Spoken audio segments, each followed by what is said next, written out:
sont des titres de propriété industrielle, au même titre que les brevets d'invention, les marques, les dessins et modèles industriels, les noms commerciaux, les modèles d'utilité. Mais il faut dire qu'au-delà donc de son aspect de propriété industrielle, l'indication géographique a un rôle, est un vecteur de développement, tout simplement parce que le plan économique, l'indication géographique permet aux acteurs d'avoir des ressources supplémentaires. L'indication géographique permet de donner une valeur ajoutée aux produits transformés, producteurs. Ça, c'est le côté économique. Il y a le côté environnemental. L'indication géographique permet effectivement de préserver l'environnement. Parce qu'avec l'indication géographique, il y a des techniques qu'il faut adopter en tout cas et qu'il faut respecter et qui sont dans le cahier de charge, qui sont prescrits dans le cahier de charge, que les acteurs doivent respecter. Et si ces acteurs respectent ces prescriptions-là qui sont dans le cahier de charge, effectivement, ils vont contribuer à la préservation de l'environnement. Je donne l'exemple de la coupe des bois et autres.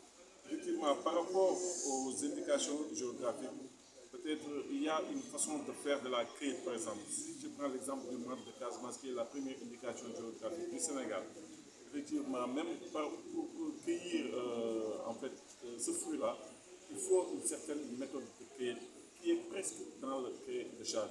Et ce respect-là des caractéristiques des cahiers de charge permet la préservation donc, de l'environnement. Il y a aussi le côté touristique. L'indication géographique constitue un outil d'attractivité d'une zone. Effectivement, si on entend parler d'un fruit qui a une certaine notoriété, ça permet aux touristes de venir découvrir la ville. C'est le cas de pas mal d'indications géographiques dans le monde. Et actuellement, le MAD de Casamance est en train de faire son plus bonhomme de chemin parce qu'il a été protégé en juin 2024. Et après la protection, on a vu quand même les activités de commercialisation et de promotion de l'IGMAT qui sont en train d'être faites et qui concourent effectivement à attirer les touristes pour venir découvrir les villes qui renferment en tout cas l'indication géographique de Casamance. Le Sénégal a délégué une partie de sa souveraineté en matière de propriété intellectuelle à l'État. Donc, par rapport à cela, effectivement, il y a des pays qui ont commencé effectivement à identifier des produits qui leur sont propres et qui sont protégés sous indication géographique. On est au stade de balbutiement par rapport aux indications géographiques dans l'espace 3 pays. Parce qu'au moment où je vous parle, il y a 14 indications géographiques qui sont protégées dans l'espace 3 pays. Par les États membres aussi de l'espace 3 pays. Le Sénégal a protégé une indication géographique à travers le marché de Casamance. La Côte d'Ivoire, c'est 3 produits. Le Cameroun, c'est 2 produits et un produit qui est en train d'être suivi en tout cas pour sa protection. La Guinée donc, a un produit et un autre qui est en train aussi d'être suivi. Le Bénin en a 2 ou 3. Donc on est au stade de balbutiement. Il y a des pays qui sont membres de leur pays qui n'ont pas encore d'indication géographique. C'est pour dire que c'est vraiment le début. Et je pense que c'est l'occasion pour nous en tout cas de lancer un appel effectivement aux autorités et aux acteurs aussi des différentes filières d'accompagner cette démarche de préservation des produits, de nos produits locaux sous forme d'indication géographique.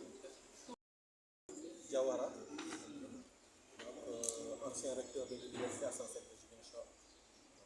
Voilà, c'est aujourd'hui un honneur que m'a fait l'Académie nationale des sciences et techniques du Sénégal en m'invitant pour parler du dessalement, des opportunités, en tout cas au niveau scientifique, donc des enjeux au niveau de l'environnement, en termes d'impact, d'études d'impact environnemental et social, mais surtout le procédé de dessalement en lui-même. Donc, quelles sont donc, les différentes étapes et les techniques du procédé. Et parler du dessalement, c'est parler de l'eau de mer, c'est parler de la technologie d'osmose inverse, qui qui ont des membranes au cœur du système et des membranes qui sont capables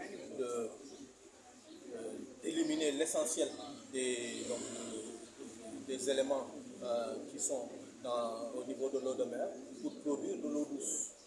Mais cela ne va pas sans énergie. Et cela nécessite beaucoup d'énergie. Et aussi, il faut dire que